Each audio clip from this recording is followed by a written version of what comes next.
नमस्कार मित्रों, चंद्रकांत भट्ट अमेरिका से। आज पूरा विश्व में मित्र से ज़्यादा दुश्मन बहुत हैं, और दुश्मनी का कारण क्या हो सकता है। मैंने सोचा चलो आज आपको कुछ ऐसी बातें कहूँ जो कड़वी हैं लेकिन सत्य हैं कि दुनिया में दुश्मन मुख्य रूप से दो श्रेणियों में होता है। एक आंतरिक दुश्मन होता है और दूसरा बाहरी दुश्मन होता है। वो आंतरिक और बाहरी दो तरफ से बटे हुए हैं। जैसे आप रुपया है, रुपये की एक साइड आंतरिक है, दूसरी साइड बाहरी है, और इसके बीच में आप हैं। और इनका जन्म इंसान के अपने विचारों, अहंकार और स्वार्थ से होता है। जो सनातन धर्म और दर्शन में और आधुनिक मनोविज्ञान साइकोलॉजी दोनों के अनुसार दुश्मनों के प्रकार और उनके जन्म के कारण बहुत कुछ अलग अलग होते हैं। तो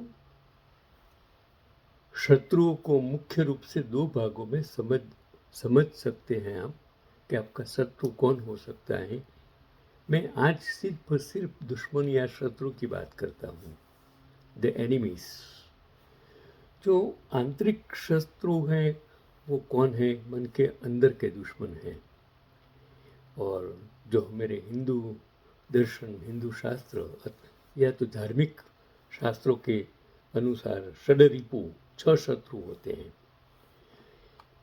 इंसान के सबसे खतरनाक ये 6 दुश्मन हैं, क्योंकि ये अंदर रहकर उसे बर्बाद करते हैं। आपके शरीर में हैं, आपकी सोच में हैं। जिसमें पहला जो दुश्मन है वो काम, लस्ट यानी कि डिजायर। काम का दो अर्थ होता है, डिजायर भी होता है, वासना भी होता है। तो अनियंत्रित इच्छाएं और वासना, मैंने बोला कि वासना, काम वासना भी हो सकती है। दूसरा होता है जो काम वासना में छोटी बच्ची के साथ इंसान बलात्कार कर देता है, वो सोचता नहीं है। और मैं हर वक्त कहता हूँ कि काम वासना के बचने के लिए आपको या तो अकेलेपन में नहीं जीना, अकेला नहीं रहना है, अंधकार में नहीं रहना है। सोचिए, एकलता, अंधकार वो सबसे बुरी चीज होती है, उनसे आप दूर रहना चाहिए। फिर आता है क्रोध, एंगर, इच्छा पूरी न होने पर पैदा होने वाला गुस्सा। आप अनियंत्रित हो जाते हैं।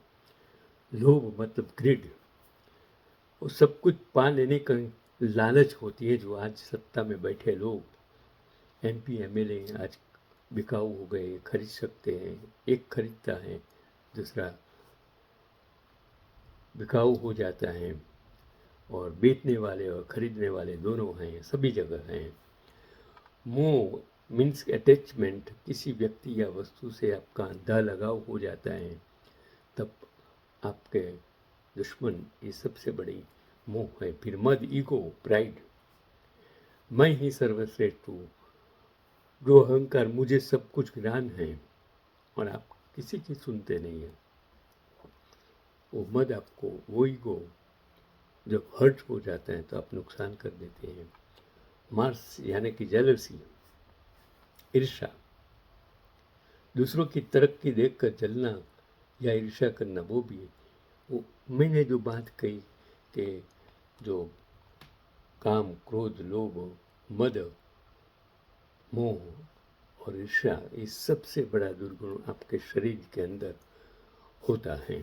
जो बाहरी शत्रु हैं, दुश्मन हैं, वो संसार के सबसे बड़े दुश्मन ये वे लोग या परिस्थितियां हैं जो बाहर से आपको नुकसान पहुंचाते हैं। और उसमें जो खुले ओपन एनिमीज, खुले दुश्मन हैं, जो खुलकर आपका विरोध करते हैं और सामने से नुकसान पहुंचाते हैं।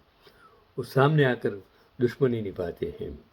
और दूसरे होते हैं छिपे दुश्मन या कपटी मित्र, जो फ्रेनिमीज उसको कहते हैं, जो सामने दोस्त बनते हैं लेकिन पीठ पीछे साजिश रखते हैं। और वही तो राजकारण में सबसे ज़्यादा होता है। वो प्रतिद्वंदी राइवल्स जो व्यापार, नौकरी या करियर में आपके आगे बढ़ने से रोकते हैं। ज़्यादातर व्यापार में ऐसा होता है, ज़्यादातर नौकरी जहाँ करते हो वहाँ भी आपके प्रतिद्वंदी होता है आप, और उसमें भी वो ईर्ष्या तो आती है। आपके करियर में भी ऐसा होता है कि आप अगर आगे बढ़ रहे हैं तो आपके साथ दुश्मन भी बढ़ जाते हैं। और दुश्मनों का जन्म ये कैसे, कहाँ से पैदा होता है?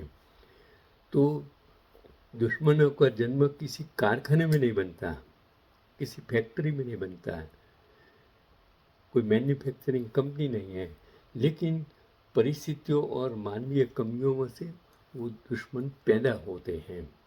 और उसमें जो सबसे बड़ा जो दुश्मन पैदा होने का कारखाना है वो अहंकार है। जब कोई व्यक्ति खुद को दूसरे से श्रेष्ठ समझने लगता है और सामने वाले का अपमान करता है तो वहीं से दुश्मनी का जन्म शुरू हो जाता है। फिर वैचारिक मतभेद और स्वार्थ से दुश्मन का जन्म होता है। जब दो लोगों के हित या विचार आपस से टकराते हैं और कोई भी झुकने को तैयार नहीं होता तो वे एक दूसरे के विरोधी बन जाते हैं। इसके लिए झुकना जरूरी है, अगर आप झुकेंगे नहीं तो दुश्मन बन जाएंगे। फिर हीन भावना और जलन पैदा होती है। जब ईर्ष्या और जलन से जब आप जीवन में सफल होते हैं तो कुछ लोगों को मन में हीन भावना और जलन पैदा होती है, और यही जलन उन्हें आपका दुश्मन बना देती है। फिर आगे कभी गलतफहमी और संवाद की कमी हो से भी कितने दुश्मन आपके उत्पन्न होते हैं। कई बार बिना किसी ठोस वजह से सिर्फ बातचीत बंद होने या किसी गलतफहमी, मिसअंडरस्टैंडिंग जिसे कहते हैं, कारण लोग एक दूसरे का दुश्मन होते हैं और दुश्मन मान बैठे हैं। उसमें ज़्यादातर प्रॉब्लम्स हो जाती हैं। इसे हमें समझना चाहिए, डरना चाहिए। फिर आता है मनोवैज्ञानिक कारण, जो प्रोडिक्शंस। मनोविज्ञान कहता है कि कई बार इंसान अपनी कमियों या बुराइयों को खुद स्वीकार नहीं कर पाता। वह अपनी उस बुराई को दूसरे व्यक्ति पर थोप देता है और उसे नफरत का जरिया दुश्मन बना लेता है। यदि आप इंसान अपने आंतरिक शत्रुओं, क्रोध, लोभ, मद, मोह, अहंकार पर विजय पा ले तो दुनिया में उसका कोई बाहरी दुश्मन बन ही नहीं सकता। तो जो दुनिया में दुश्मन विचारों, प्रतिस्पर्धा और स्वार्थ से पैदा हो सकते, क्योंकि स्वार्थ भी इंसान को दुश्मन बना देती है। तो इंसानों की सोच जन्म अलग अलग सोच, धर्म या मान्यताओं के टकराव से होता है। जो लोग अपने निजी फायदे, धन या पद के लिए आपको नुकसान पहुंचा सकते हैं।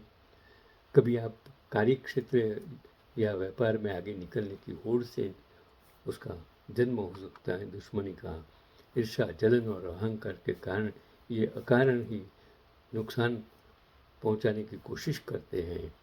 तो हमें सोचना होगा कि हमें दुश्मनों किस तरह कम करना, कहाँ से दुश्मनी होती है, ये हमें समझकर, सोचकर आजकल जो लोग स्वार्थी होते हैं, ईर्ष्यालु होते हैं, अभिमानी होते हैं, वो आपके जीवन में ज़्यादा से ज़्यादा नुकसान कर सकते हैं। इसके लिए आपको क्या करना चाहिए? मेरे जीवन में मैंने जो सीखा, वो पहली चीज़ सीखी टॉलरेंस। आपको सहन शक्ति सबसे बड़ी आपकी ताकत बन जाए, और सामने वाला दुश्मन की कमजोरी बन जाएगी आपकी सहन शक्ति। कोई कितना भी गाली दे, कितना भी बदनाम करे, कितना भी उश्केराहट करने के लिए आपके साथ बात करे, आप सहन शक्ति, शांति से उसको समझेंगे, सुनेंगे और गुस्सा नहीं करेंगे तो वो हार जाएगा, आप जीत जाएंगे। दूसरा मैंने सीखा जीवन में, कॉम्प्रोमाइज़। मैंने देखा, लेकिन हर इंसान चंद्रकांत भट्ट नहीं हो सकता है। मैं अमेरिका से चंद्रकांत भाई भट्ट आपको यही कहना चाहता हूँ कि मैंने क्या सीखा 82 साल की ज़िंदगी में। जब से मैं समझने लगा, तब से मैंने देखा, सीखा, समझा कि अगर लेकिन मुझ में सोच है, समझ है, ज्ञान है, इसके लिए मैं समझ सकता हूँ। लेकिन वो चीज़ हर इंसान में नहीं होती। सामने वाला अगर उसके पास ज्ञान नहीं है, अभ्यास नहीं है, पढ़ा लिखा नहीं है, उसकी सोच, क्योंकि वो जेनेटिकल्स हैं, और जब जेनेटिकली इंसान वीक होता है और आप उसके साथ दलील करने जाएंगे तो आप गलत है, वो गलत नहीं है। कान का डॉक्टर आप आंख बताने जाएंगे तो बोलेगा कि मेरा विषय नहीं है।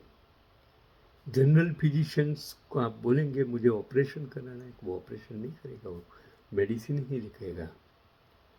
इस अमेरिका में तो अगर आप आँख का डॉक्टर जाएंगे तो वो बोलेगा भाई ये कॉर्निया देखना मेरा काम नहीं है। दूसरा बोलेगा कि वो मुझे जो आपका ग्लूकोमा है वो मैं उसका डॉक्टर नहीं हूँ। आँख के आपको 15 डॉक्टर्स अलग अलग मिल जाएंगे खाली आँख के। इसी तरह आप सोच सकते हैं कि कोई इंसान परफेक्ट कभी हो ही नहीं सकता, इसके साथ आप दलील नहीं कर सकते। इसके लिए सबसे बड़ी चीज़, यू हैव टू कॉम्प्रोमाइज़। गलत इंसान है उसको कहो भाई तो सच है, छोड़ दे, यहाँ से आप रास्ता बदल दें। तीसरी मैंने चीज़ सीखी, ईमानदारी। दुनिया में सबसे बड़ी चीज़ है ईमानदारी। अगर आप ईमानदारी छोड़ देंगे तो सोच लेना आपके साथ गलत होने। बाद में सत्ता और धन के पीछे कभी मत जाइए। सत्ता और धन आपको सब कुछ सब गलत रास्ते दिखाता है, तो उसके पीछे मत दौड़िए। और सबसे बड़ी चीज़ मैंने, मानवता, इंसानियत। अगर आप में मानवता, इंसानियत, आपको मंदिर, मस्जिद, गुरुद्वारा कहीं भी जाने की ज़रूरत नहीं है। अगर आप में इंसानियत है, मानवता है, और लास्ट में आप कौन का जन्म हुआ तब पता नहीं था कि आप किस जाति में, किस धर्म में आपका जन्म हुआ है, तो आप ये सोचिए कि आपका जन्म सिर्फ इंसान की तरह हुआ है, तो हिंदू बनेगा न मुसलमान बनेगा, इंसान की औलाद से इंसान बनेगा। यही आपका धर्म है, और धर्म यही सिखाता है कि मानवता सबसे बड़ा धर्म है। मानवता, यही मेरा जीवन है। मैं सिर्फ बालार्क हूँ, सूर्यपुत्र हूँ, और शक्ति दुनिया में जो हैं, कुदरत, नेचर, जड़, यानी कि जमीन है, अग्नि है, सूर्य है, पृथ्वी है, वायु है, पानी है, जल ही जीवन है। यही आज का पैगाम चंद्रकांत भट्ट अमेरिका से। आज का पैगाम सिर्फ दुश्मन कौन है, दुश्मन को देखना, यही आज का पैगाम है।